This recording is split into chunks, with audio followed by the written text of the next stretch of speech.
Hello mga ka-sweetheart, another day, another vlog. Tara, luto tayo ulit.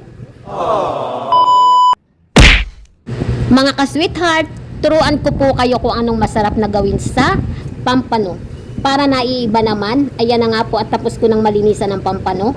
So nakita naman ninyo may luya akong hawak na aking dinikdik. So pinigaan ko po yung pampano para matanggal ang lansa. So ayan po, imikos-mikos natin siyang pigaan side by side. Kailangan kasi kabilaan yung paglagay nung katas ng luya para hindi malansa yung isda. Ayan na nga po. Pero yung pampano hindi naman masyadong malansa, di ba? At ayan po, nilagyan ko siya ng asin.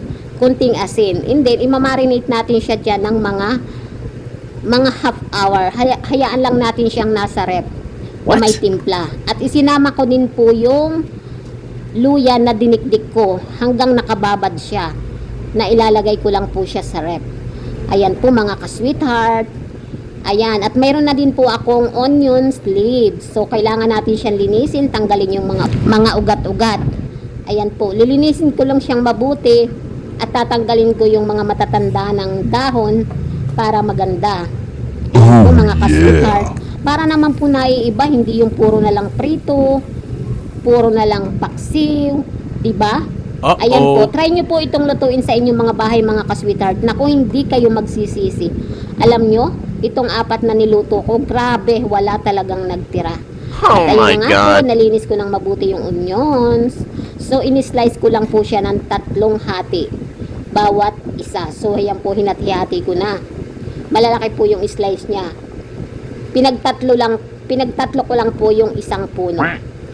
At ayan na nga po mga ka-sweetheart. So, i-steam ko na po siya. So, i-steam ko po siya ng mga 10 minutes. Ayan po mga ka-sweetheart. So, ilalagay ko na po siya sa steamer. At tinanggal ko na rin po yung mga luyang dinikdik ko.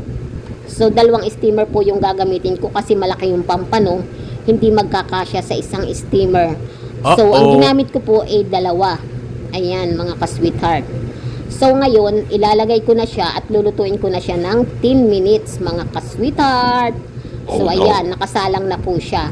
At binuksan ko na rin po yung apoy, mga ka-sweetheart. So, waiting na lang po. Ayan. At ngayon naman, mga ka-sweetheart, ay magtitimpla naman ako ng ilalagay ko dun sa steam fish po. Mayroon na po akong toyo. Tansya-tansya lang po. Huwag naman masyadong maraming toyo. Ayan, naglagay po ako ng 4 na kutsaritang sugar. And then, yung toyo, siguro po mga half cup. And then, naglagay na din po ako ng sesame oil. So, i-mix-mix lang po natin siyang mabuti at tunawing mabuti yung sugar. And then, mga ka-sweetheart, ayan, na-steam ko na po yung pampano. At luto na siya. So, lalagyan ko naman siya nitong aking tinimplang toyo at sugar and sesame oil. So, kailangan lang po, tansya-tansya lang yung paglalagay. Huwag naman ninyong itutudo.